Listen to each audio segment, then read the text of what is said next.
என்றும் நேசமணி சமையலில் இன்றைக்கி நம்ம பார்க்க போகிற ரெசிபி அரிசி உப்புமா தாங்க பண்ணியிருக்கிறோம்.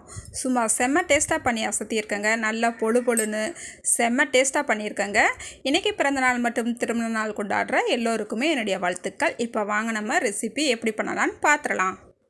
1 கப் சாப்பாட்டு அரிசி எடுத்துருக்கேங்க. இந்த அரிசியை இப்போ ஒரு பாத்திரத்துக்கு மாற்றிக்கலாம். மாற்றிட்டு இதில் 2 ஸ்பூன் கடலைப்பருப்பு சேர்த்துக்கலாம். சேர்த்துட்டு இதை ஒரு 2-3 தடவை நல்லா கழுவி எடுத்துக்கலாங்க. பாருங்கள், அரிசியை நல்லா கழுவிட்டு எடுத்துக்கிட்டாச்சு. இப்போ இதில் உள்ள தண்ணியெல்லாம் நல்லா வடியணுங்க. நம்மளுக்கு நல்லா உணர்ந்து வரணும். அதுக்கப்புறம் நம்ம வறுத்துக்கலாம். இப்போ இது உணர்றதுக்கு நம்மளுக்கு ஒரு 10 நிமிஷம் ஆகும். பாருங்கள், அரிசி நல்லா உணர்ந்து வந்துருச்சு. இந்த அளவுக்கு நல்லா பொழு பொழுன்னு இருக்கணும். இப்போ ஒரு கடாய்க்கு மாற்றிக்கிட்டு அடுப்பு சிம்மில் வச்சுக்கிட்டேவும் இந்த அரிசியை நல்லா வறுத்து எடுத்துக்கலாங்க.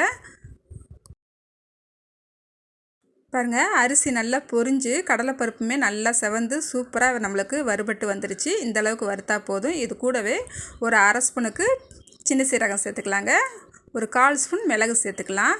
இது ஆறவும் ஜாருக்கு மாற்றி ரவை பதத்துக்கு அரைச்சி எடுத்துக்கலாங்க. ரொம்ப வலுவலுன்னு அடிச்சிடக்கூடாது, கொஞ்சம் குறகுறப்பாக தான் அடிக்கணும்.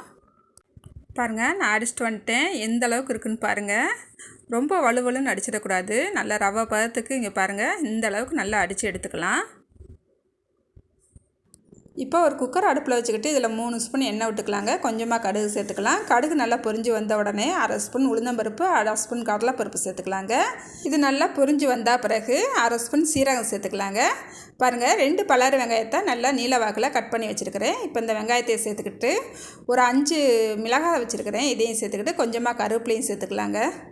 வெங்காயத்தை சேர்த்தா பிறகு அடுப்பு சிம்மில் வச்சுக்கிட்டு வெங்காயம் கண்ணாடி பதம் வர வரைக்கும் நல்லா வதக்கிக்கிட்டு நம்ம அடித்து வச்சுருக்கோம் இல்லையா அரிசி, அதையும் சேர்த்துட்டு ஒரு 2 நிமிஷத்துக்கு நல்லா எண்ணெயிலேயே நல்லா கலந்து விட்டுக்கலாங்க.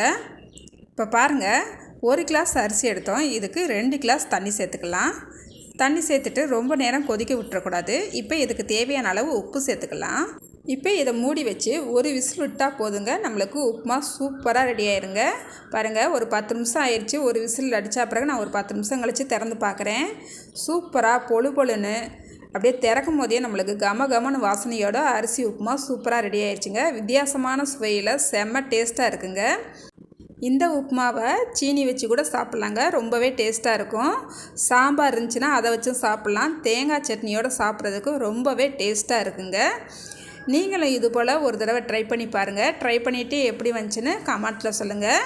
இந்த வீடியோ உங்களுக்கு பிடிச்சிருந்தா மறக்காமல் லைக் பண்ணுங்கள். புதுசாக பார்க்குறவங்களா இருந்தால் என்னோடய சேனலை சப்ஸ்கிரைப் பண்ணிக்கோங்க. பாய். அடுத்த ஒரு ரெசிபியில் பார்க்கலாங்க.